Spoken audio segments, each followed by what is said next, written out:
Bismillahirrahmanirrahim. Assalamualaikum warahmatullahi wabarakatuh. Waalaikumsalam warahmatullahi wabarakatuh. Bagaimana kabar Bapak Ibu hari ini? Baik. Iya, alhamdulillah. Izinkan saya di sini untuk mendiskusikan hasil kemarin implementasi matematika gembira. Namun sebelumnya, izinkan saya untuk pamit dulu. Gak apa-apa, Ibu Bapak? Boleh. Pagi hari minum coklat. Sambil duduk di dekat jendela. Matematika bukan pelajaran yang berat. Dengan gembira kita jelajahi bersama. Bapak Ibu, dimohon berdiri semuanya. Nah, izinkan saya sejenak untuk kita speaking dulu ya untuk meregangkan agar tidak jenuh untuk melihat bagaimana matematika.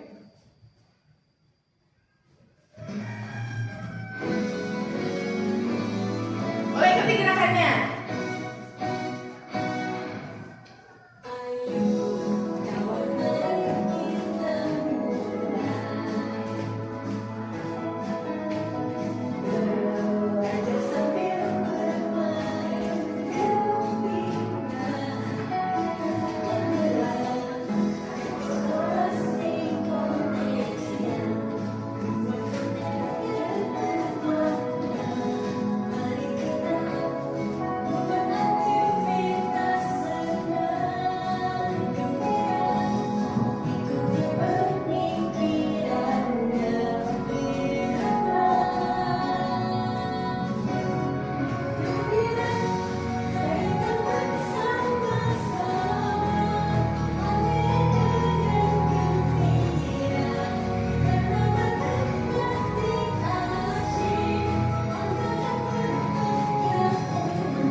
Terima kasih. Silakan duduk kembali Bapak Ibu. Lanjut ya. Ini adalah latar belakang mengapa ada matematika gembira. Yang pertama, hasil studi internasional seperti program All International Student Assessment atau PISA menunjukkan rendahnya kemampuan literasi dan numerasi peserta didik. Kemudian yang kedua, data rapor pendidikan pada tahun 2022 menunjukkan bahwa 1 dari 2 peserta didik jenjang SD memiliki kecakapan numerasi jauh di bawah kompetensi minimum. Inilah kenapa adanya matematika gembira ini yang menjadi dasar latar belakangnya. Nah, kenapa matematika sangat penting, Ibu Bapak? Kira-kira dalam kehidupan kita sehari-hari, kenapa matematika sangat penting? Silakan Bu Nenek, kenapa? Ya, bisa diterapkan dalam berbagai bidang seperti ekonomi. Misalkan kita nih sebagai ibu, kalau warung kan harus dijumlahin tuh beli berapa apa saja gitu, belanjanya berapa, total yang dibelinya. Iya. Menurut Ibu, Bu Haji bagaimana? Kenapa penting?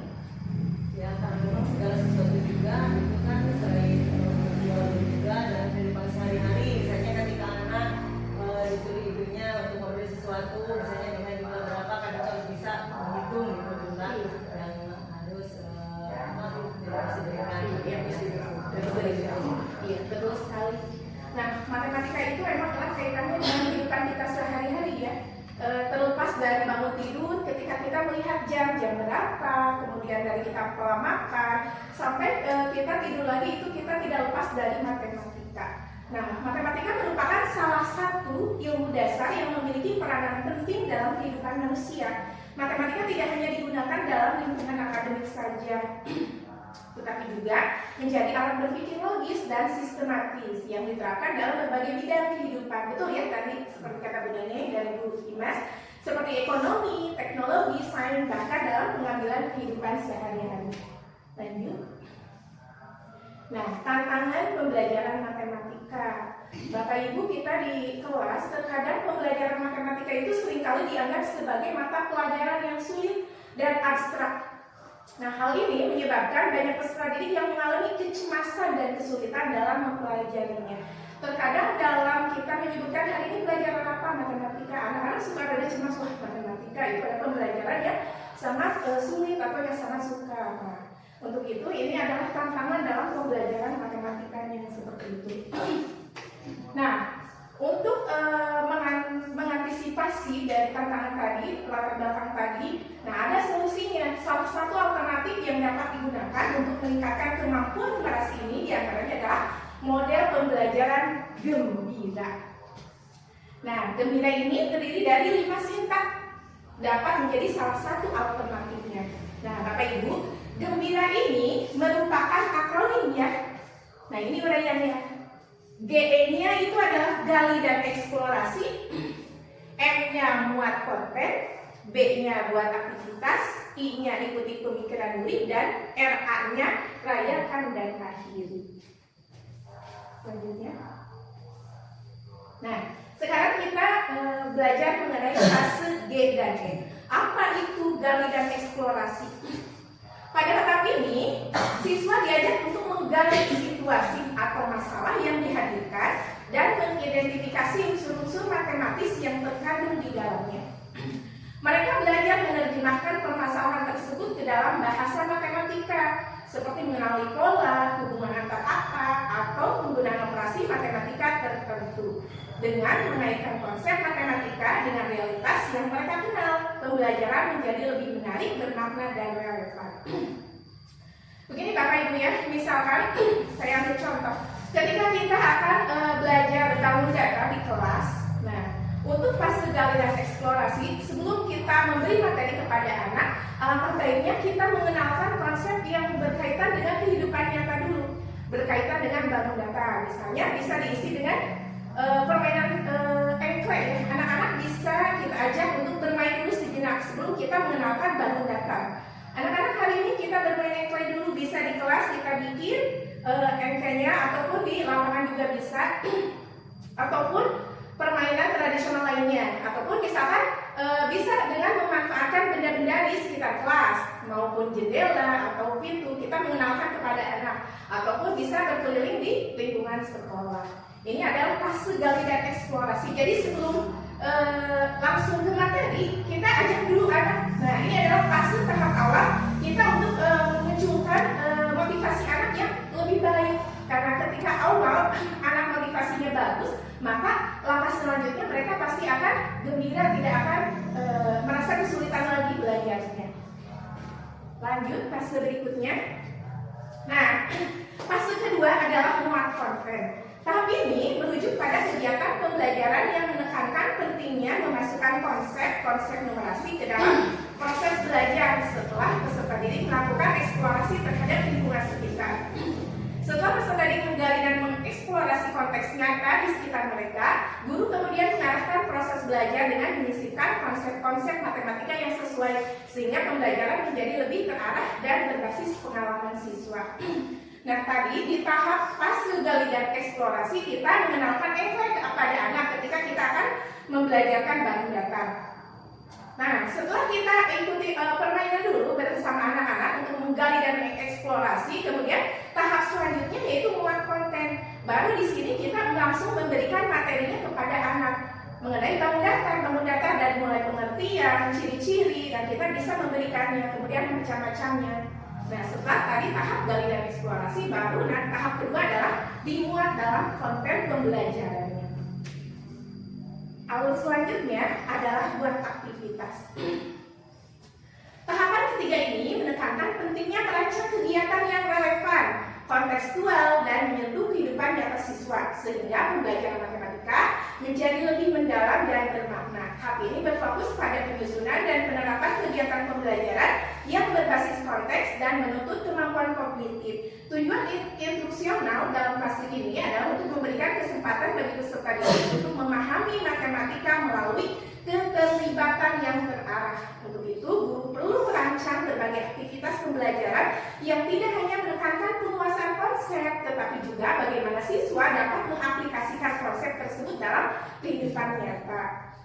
Nah, pada tahap buat aktivitas ini, setelah kita memberikan materi kepada anak, kita buat aktivitas di mana tahap ini kita melibatkan siswa, kita membuat LKPD yang di dalamnya kita melibatkan siswa untuk bekerja sama. Nah, mereka saling bekerja sama satu sama lain. Kita merancang dalam tahap buat aktivitas ini, kita harus benar-benar merancang yang benar-benar melibatkan siswa itu mengerjakan LKPD itu tidak jenuh ya, tetapi bisa dengan konsep-konsep yang disesuaikan tadi ya dengan kehidupan nyata. Kemarin ketika saya mengambil contoh penerapan bangun datar, nah saya memberikan beberapa pengalaman anak diberikan LKPD. Anak dikasih beberapa bangun datar, misalkan di satuan ya anak-anak ada segitiga yang belum tersusun ya, segitiga persegi, nah yang masih terpisah satu sama lain. Nah, saya memberikan tugas kepada anak, buatlah satu benda dari bangun datar yang disediakan. Nah, mereka motivasinya sangat tinggi, banyak yang berpikir kreatif. Ada yang membuat pohon. Nah, membuat pohonnya itu dari apa saja? Dari bangun datar, persegi panjangnya itu buat tangkainya. Kalau lingkarannya itu disusun menumpuk untuk jadi daun-daunnya. Padahal itu terkadang kita tidak terkonsep oleh pemikiran kita ya. Anak-anak ada yang mereka lebih kreatif lagi. Nah, barangkali mungkin nanti di dalam penerapannya tahap ini memerlukan perancangan yang khusus dari diri kita sebagai guru. Tahap selanjutnya Bapak Ibu. Nah, tahap selanjutnya yaitu ikuti pemikiran murid. Apa tahap ikuti pemikiran murid ini? Tahapan keempat ini merupakan tahapan mengikuti pemikiran siswa dalam proses evaluasi. Pada tahap ini menekankan bahwa evaluasi dalam pembelajaran numerasi tidak semata-mata berfokus pada jawaban akhir yang benar atau salah, tetapi lebih kepada menelusuri proses berpikir siswa dalam menyelesaikan suatu permasalahan. Dalam praktiknya, guru dapat mengamati, mendengar, atau membacakan penjelasan siswa tentang bagaimana mereka sampai pada suatu jawaban. Terkadang pernah ya kita kalau ngasih soal di kelas, anak-anak silahkan kerjakan ini dengan cara yang sudah diberikan di buku tugas yang bersama. Ada salah satu anak yang tak pernah kita terpikirkan mereka mempunyai cara lain. Nah, kita jangan menjudge itu bahwa itu adalah cara yang salah, tetapi jawabannya benar kan? Karena mereka itu unik, mereka mempunyai jawaban atau kreatif cara masing-masing untuk menemukan jawaban itu, Bapak Ibu. Jadi yang penting betul. Ini adalah tahap ikuti pemikiran murid. Jadi jangan salah, kamu salah. Iya, jangan salahkan anak karena jawabannya betul, tapi prosesnya beda misalkan dengan proses kita yang kita ajarkan. Anak-anak jangan seperti ini alurnya dari mana? Padahal jawabannya betul, tidak seperti itu Bapak. Jadi tahap ikuti pemikiran murid ini adalah kita lebih ke penilaian proses ya, bukan penilaian dari benar atau salahnya gitu, tapi proses berpikir anak. Paham Bapak Ibu ya? Kita lanjut alur terakhir.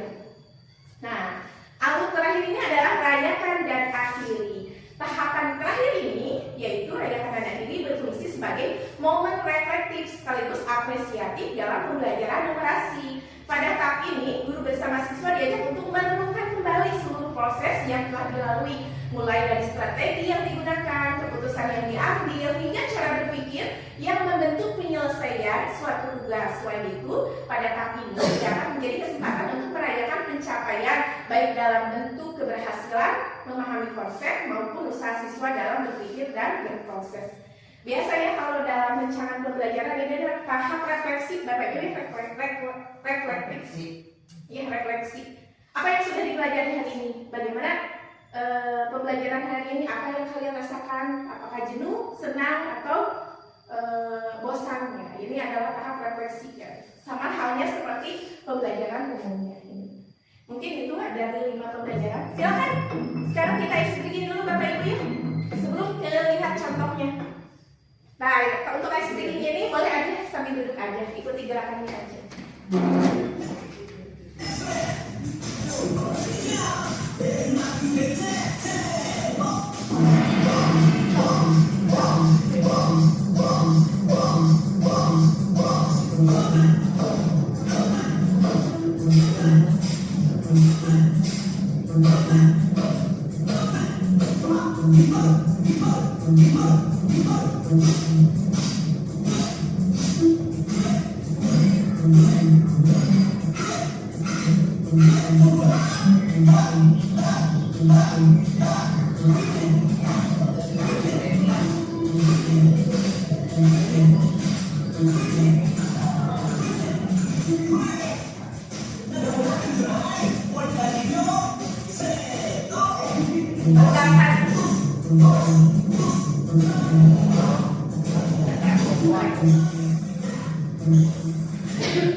Tahap selanjutnya, Bapak Ibu, ini adalah contoh penerapan dari alur gembira. Bagaimana penerapan di kelas, bagaimana rancangan pembelajarannya, ini adalah contoh penerapannya. Yang pertama, latar belakang dulu Bapak Ibu ya. Pembelajaran matematika di SD, khususnya materi bangun datar, merupakan fondasi penting. Dari sini, kenapa ada spesifik pada bangun datar? Karena saya mengambil sampel yaitu pada pembelajaran mengenai bangun datar ya. Kemarin prakteknya khusus pada mata pelajaran di fase A dulu.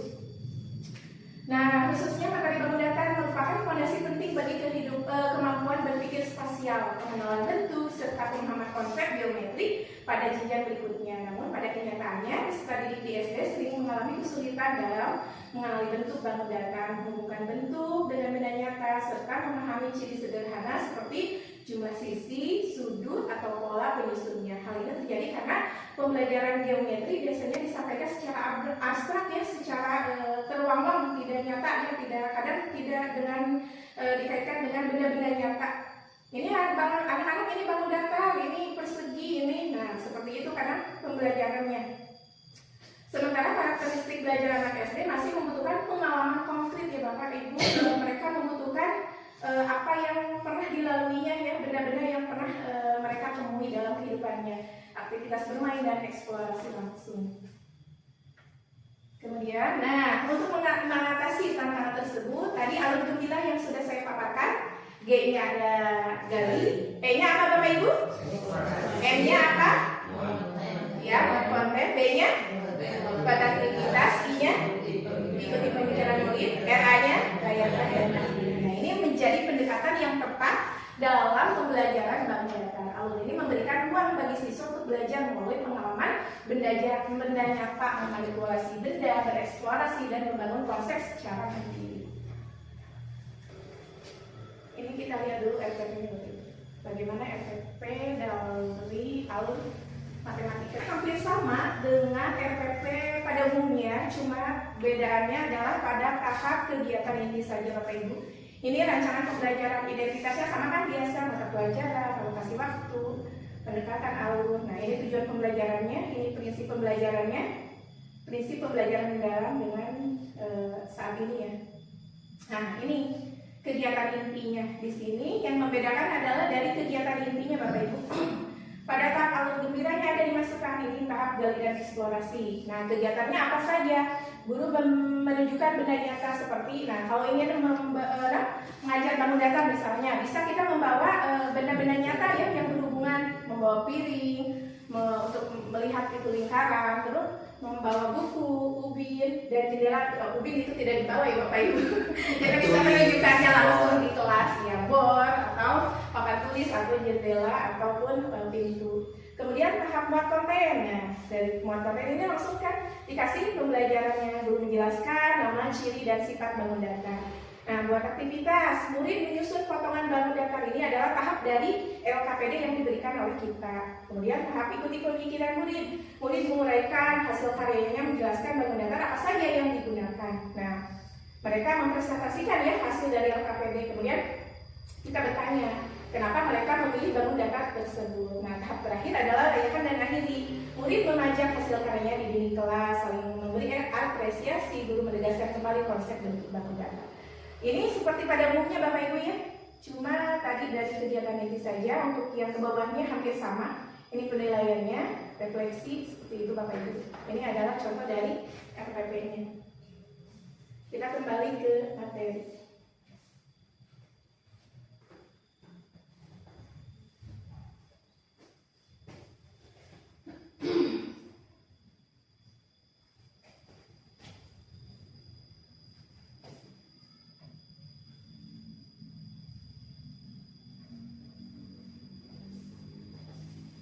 Dari T dan sampai contoh dari RPP Bapak Ibu.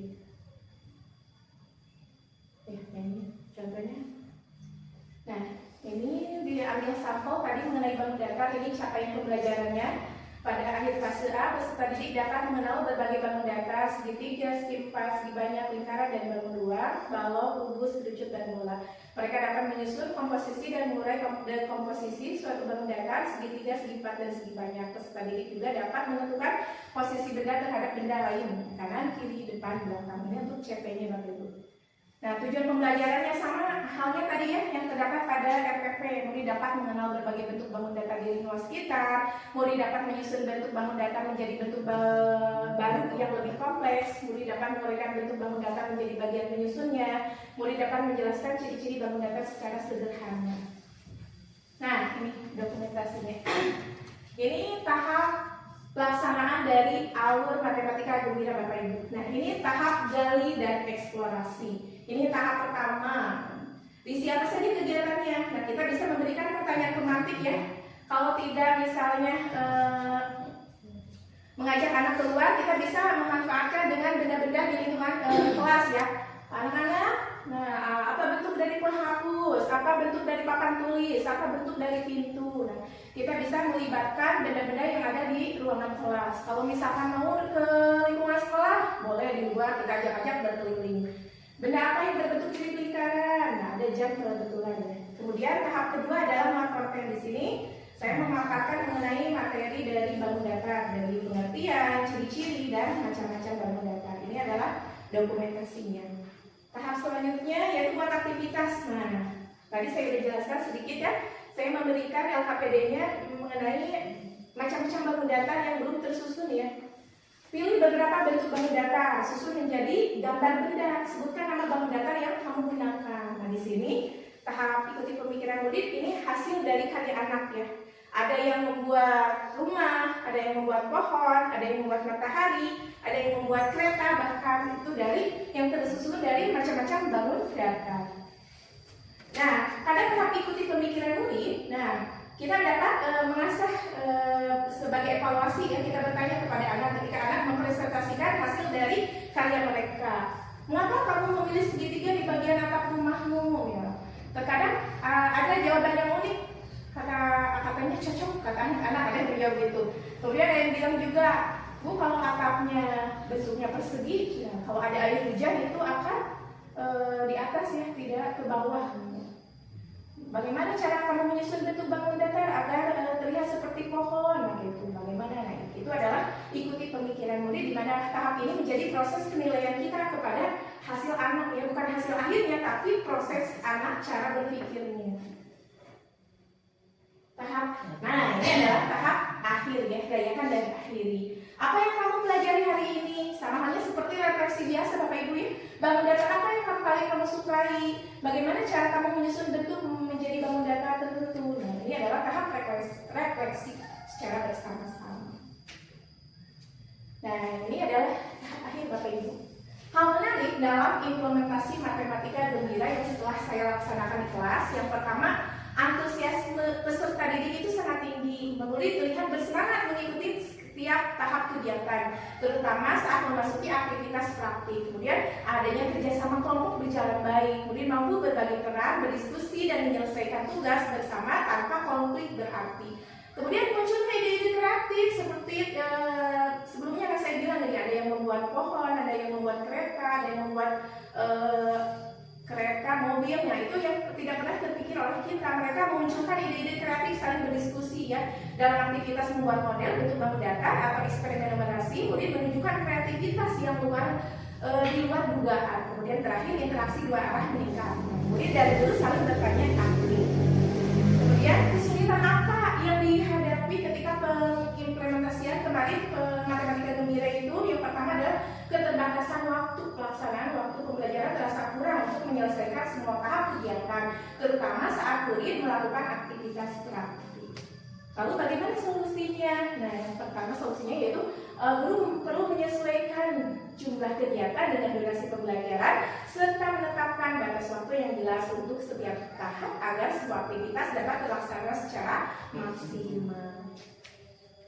Bapak Ibu, demikian disiplin yang dapat saya sampaikan. Namun sebelum terakhir ya, sebelum ditutup, ya izinkan saya bantu lagi terlebih dahulu Bapak Ibu. Tahu cakepnya ya. Pergi ke taman melihat kelapa. Kelapa tua.